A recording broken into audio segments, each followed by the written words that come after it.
एक 17 साल का लड़का जिसने सपना देखा था अपने 35वें साल से पहले मिलियनेयर बनने का। उसने FC मिनाकर की एक बुक पढ़ी थी जिसका नाम था 1000 तरीके $1000 कमाने के। उस बुक में दिया हुआ एक आइडिया उसे बहुत पसंद आया और उसने उस आइडिया से $1000 कमाने की सोची। उसने अपने जमा किए हुए $25 से एक पुरानी second hand pin ball machine खरीदी, अपने फ्रेंड को अपना बिजनेस पार्टनर बनाया और उसे काम दिया कि वो पुरानी second hand pin ball machine को ठीक करे और खुद एक नाई की दुकान पर चले गए। उस नाई की दुकान पर जाके उन्होंने कहा, मैं mister Wilson coin operated machine company से हूँ और मिस्टर विल्सन का आपके लिए एक प्रपोजल है जिसमें आपका कोई रिस्क नहीं है। वो चाहते हैं कि आप हमारी मशीन अपनी दुकान पर रखें। अब जो भी कस्टमर आपकी दुकान पर आएगा और अपने बाल कटवाने के लिए यहाँ पर वेट कर रहा होगा, वो कुछ पैसे डालकर इस मशीन में गेम खेल सकता है। अब हर रोज जितने भी पैसे ये मशीन कमाएगी उसे हम आपस में बांट लेंगे। उस नाई को ये आइडिया बहुत पसंद आया क्योंकि उसने सोचा कि वैसे भी उसकी बहुत बड़ी दुकान है और उसे कोई इन्वेस्टमेंट भी नहीं करनी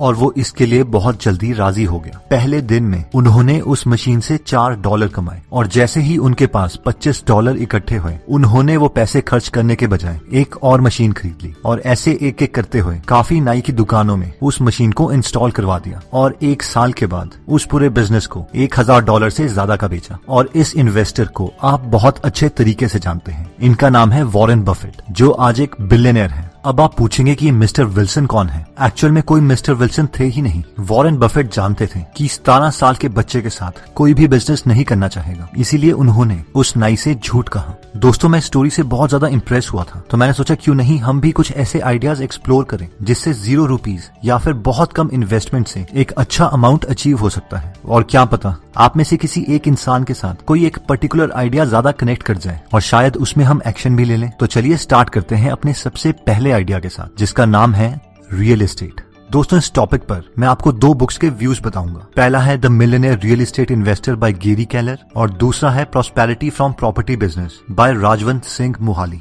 ये दोनों ऑथर्स ही रियल एस्टेट इन्वेस्टर्स हैं, एक इंडियन है और एक फॉरेनर। जब मैं रियल एस्टेट के टॉपिक को पढ़ रहा था तो मैं दोनों के व्यू पॉइंट जानना चाहता था, एक इंडियन का और एक फॉरेनर का, और अभी हम यही डिस्कस करेंगे। तो सबसे पहला सवाल आता है कि इंफॉर्मेशन एज में हम रियल एस्टेट में क्यों इन्वेस्ट करें। आपने एक फिलॉसफी के बारे में जरूर सुना होगा, don't keep all your eggs in one basket. अगर आप इस फिलॉसफी में यकीन करते हैं तो हमें भी अपनी इन्वेस्टमेंट 5-6 सोर्सेज में करनी चाहिए और उनमें से एक इन्वेस्टमेंट रियल एस्टेट पर जरूरी होनी चाहिए क्योंकि 1, ये बाकी इन्वेस्टमेंट्स के कंपैरेटिवली बहुत सिक्योर है। सेकंड, जनरली रियल एस्टेट की वैल्यूज टाइम के साथ एप्रिशिएट ही होती हैं, जबकि बाकी इन्वेस्टमेंट्स और कंपनी के शेयर्स बहुत नीचे और बहुत ऊपर तक जा सकते हैं। 3, ये आपको एक कंसिस्टेंट इनकम दिलवा सकती है अगर आप अपनी प्रॉपर्टी किराए पर देते हैं। और फाइनली, अगर आप कल को बैंक में जाते हैं तो आपको रियल एस्टेट के लिए लोन मिल सकता है, लेकिन किसी कंपनी के शेयर्स खरीदने के लिए नहीं, और इसका लोन आप 30 सालों तक एक्सटेंड करवा सकते हैं। किसी भी प्रॉपर्टी को खरीदना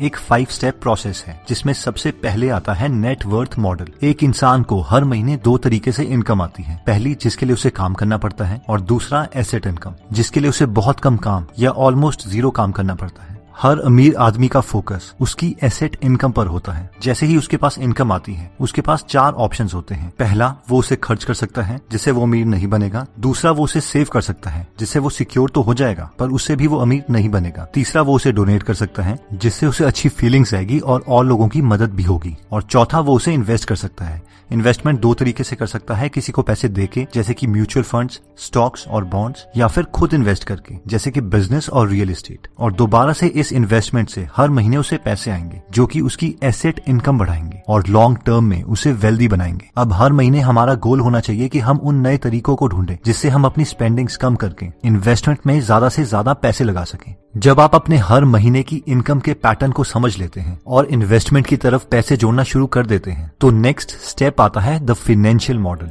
अब जब भी कोई आप प्रॉपर्टी खरीदना चाहेंगे तो सबसे पहले आपको लोकेलिटी देखनी पड़ेगी जहां पर आप प्रॉपर्टी खरीदना चाहते हैं। हमें स्टार्टिंग में कोई नॉलेज नहीं होती, इसलिए सबसे पहले हमें वहां पर कम से कम 100 डील्स पूछनी है, कस्टमर बनकर और सेलर बनकर, ताकि हमें उस एरिया के बारे में नॉलेज इकट्ठा हो सके। और जिस मोमेंट पर हम 100 डील्स पूछ लेते हैं उस वक्त हम उस एरिया की प्रॉपर्टीज का एक जेन्युइन प्राइस बता सकते हैं। सारे रियल एस्टेट एजेंट यही कहते हैं कि हमें प्रॉफिट प्रॉपर्टी खरीदते समय होता है, ना कि बेचते समय। इसीलिए हमें प्रॉपर्टी वही खरीदनी चाहिए जो मार्केट प्राइस के कम से कम 20% डिस्काउंट पर मिल रही है, ताकि हम अगर वो प्रॉपर्टी 5-6 महीने में बेच भी दें तो भी हमें उसी वक्त प्रॉफिट हो जाना चाहिए। नेक्स्ट स्टेप आता है कि उस प्रॉपर्टी को खरीदने के लिए हम 20% डाउन पेमेंट करें और बाकी 80% 30 साल के लोन पर लें। नेक्स्ट आता है द नेटवर्क मॉडल। अब क्योंकि पूरे साल में आप मैक्सिमम 1 या 2 डील्स ही कर पाएंगे, लेकिन आपको पूरे साल भर अपना नेटवर्क बढ़ाते रहना है और डील्स के बारे में पता करते रहना है। आपके नेटवर्क में 3 टाइप के लोग होंगे। पहला, inner circle, contractors, property manager, आपके मेंटर्स जो आपकी तरक्की चाहते हैं या फिर आपको नई नई डील्स की इंफॉर्मेशन देते हैं। पूरे साल भर आपको इनके साथ कांटेक्ट बना के रखना है और कम से कम महीने में 1 बार इन्हें जाके मिलना है या फिर इनसे फोन में बात करनी है। नेक्स्ट आता है सपोर्ट सर्कल।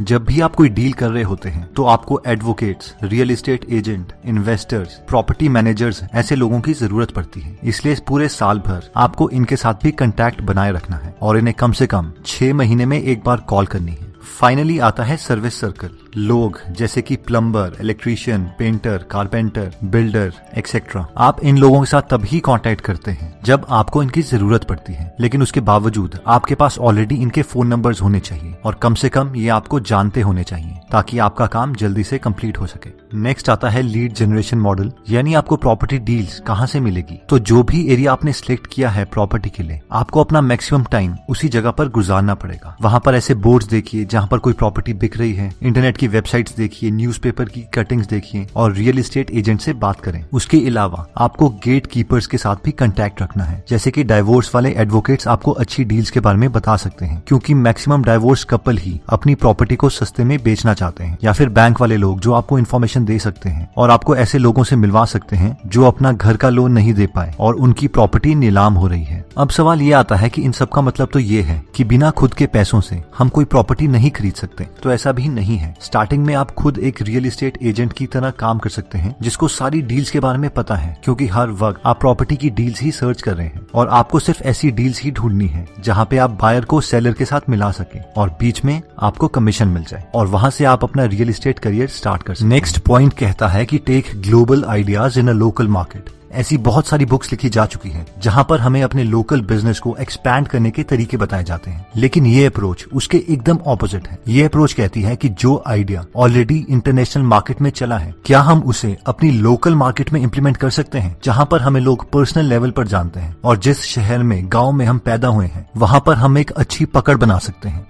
हम लोग एक ट्रू एसेट, एक रियल बिजनेस तब बना सकते हैं जब हम खुद उस बिजनेस में काम ना कर रहे हों, बल्कि हम एक ऐसा प्लेटफॉर्म क्रिएट करें जहां पर कुछ लोग अपनी प्रॉब्लम लेके आए और बाकी लोग उसका सोल्यूशन प्रोवाइड करें। फॉर एग्जाम्पल, अगर हम एक रियल वर्ल्ड प्रॉब्लम की बात करें जहां पर पेरेंट्स जॉब कर रहे होते हैं और उनके पास उनके बच्चों की केयर करने के लिए कोई नहीं होता, इसके लिए वो अपने नेबर से बात करते हैं, डे केयर स्कूल्स ढूंढते हैं, बेबी सिटर्स ढूंढते हैं, ताकि जब उनके बच्चे घर में अकेले हों तो उनकी केयर रखने के लिए कोई अवेलेबल हो। और इसका सोल्यूशन ग्लोबल मार्केट में ऑलरेडी अवेलेबल है। ऐसी मोबाइल एप्लीकेशंस अवेलेबल है जहां पर आपको ऐसे ऑथेंटिक लोग मिल जाते हैं जो बच्चों की 1-to-1 केयर कर सकते हैं और ये बेबी सिटर पर आवर के हिसाब से चार्ज करते हैं। अगर हमारी लोकेलिटी में भी इस तरीके की प्रॉब्लम है तो हम ऐसी मोबाइल एप्लीकेशंस क्रिएट कर सकते हैं जो पेरेंट्स के पास भी हो और बेबी सिटर के पास भी, जिसमें बेबी सिटर की प्रोफाइल दी हो, उनकी फोटोग्राफ दी हो, उनकी आइडेंटिटी दी हो और उनकी लोकेशन पेरेंट्स रियल टाइम में ट्रैक कर सके और पेमेंट भी मोबाइल एप्लीकेशन से ही हो जाए। अगर इस तरीके का प्लेटफॉर्म एक लोकेलिटी में आप क्रिएट कर सकते हैं तो जैसे जैसे जितने ज्यादा पेरेंट्स आपकी एप्लीकेशन डाउनलोड करेंगे, जितने ज्यादा बेबी सिटर्स आपकी एप्लीकेशन डाउनलोड करेंगे, आपका जितना ज्यादा डेटाबेस बढ़ेगा और जितनी ज्यादा ट्रांजैक्शंस आप करवाएंगे, आप हर ट्रांजैक्शन में एक कमीशन ले सकते हैं और आपको सिर्फ उस प्लेटफॉर्म को मैनेज करना है और ये बिजनेस जेन्युइनली ऑर्गेनिकली ग्रो कर सकता है और आप अपनी लोकेलिटी में बहुत वैल्यू प्रोवाइड कर सकते हैं।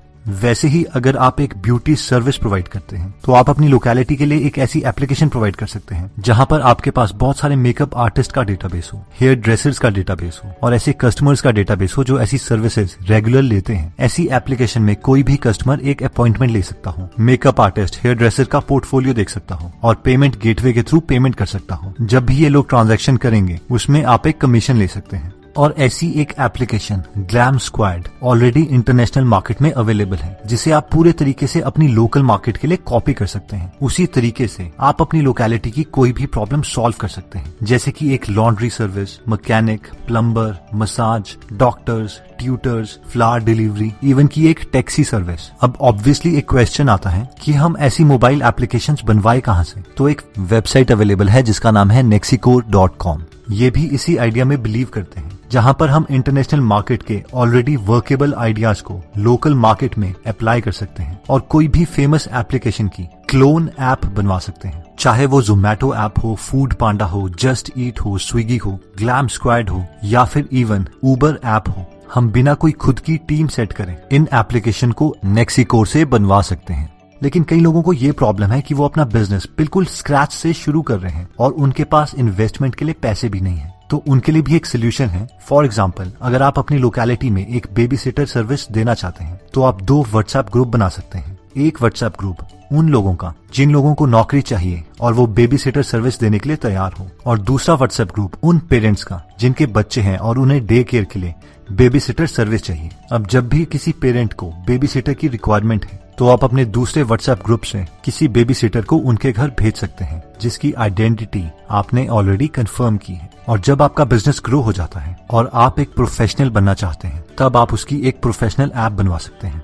तो दोस्तों, इस वीडियो में हमने 2 आइडियाज देखे जहां से हम ऑलमोस्ट 0 इनकम से अपना एक बिजनेस स्टार्ट कर सकते हैं, जिसमें सबसे पहले आता है real estate business. Real estate business एक बहुत सिक्योर बिजनेस है और हमारी काफी इन्वेस्टमेंट में से रियल एस्टेट इन्वेस्टमेंट जरूर होनी चाहिए। इसमें हमने सबसे पहले देखा था कि जिस मार्केट में हम प्रॉपर्टी खरीदना चाहते हैं उसमें हमें सबसे पहले कम से कम 100 प्रॉपर्टीज के प्राइसेस पूछने हैं, कस्टमर बनकर और सेलर बनकर, और उसके बाद एक एवरेज प्राइस की प्रॉपर्टी 20% डिस्काउंट पर खरीदनी है और हमें अपना नेटवर्क हमेशा बढ़ाते रहना है। उसके बाद हमने सेकंड आइडिया देखा था कि हम एक ग्लोबल वर्केबल आइडिया को अपनी लोकेलिटी में अप्लाई कर सकते हैं, जिसमें हमने 2 सोल्यूशन देखे थे। अगर हम बिजनेस बिल्कुल स्टार्ट कर रहे हैं तो हम व्हाट्सएप ग्रुप से भी स्टार्ट कर सकते हैं, और अगर हम एक प्रोफेशनल लेवल में जाना चाहते हैं तो हम एक एप्लीकेशन बना सकते हैं और एक ऐसी वेबसाइट जो आपको ऑलरेडी फेमस एप्स की क्लोन ऐप बना के देती है, वो वेबसाइट nexicore.com है।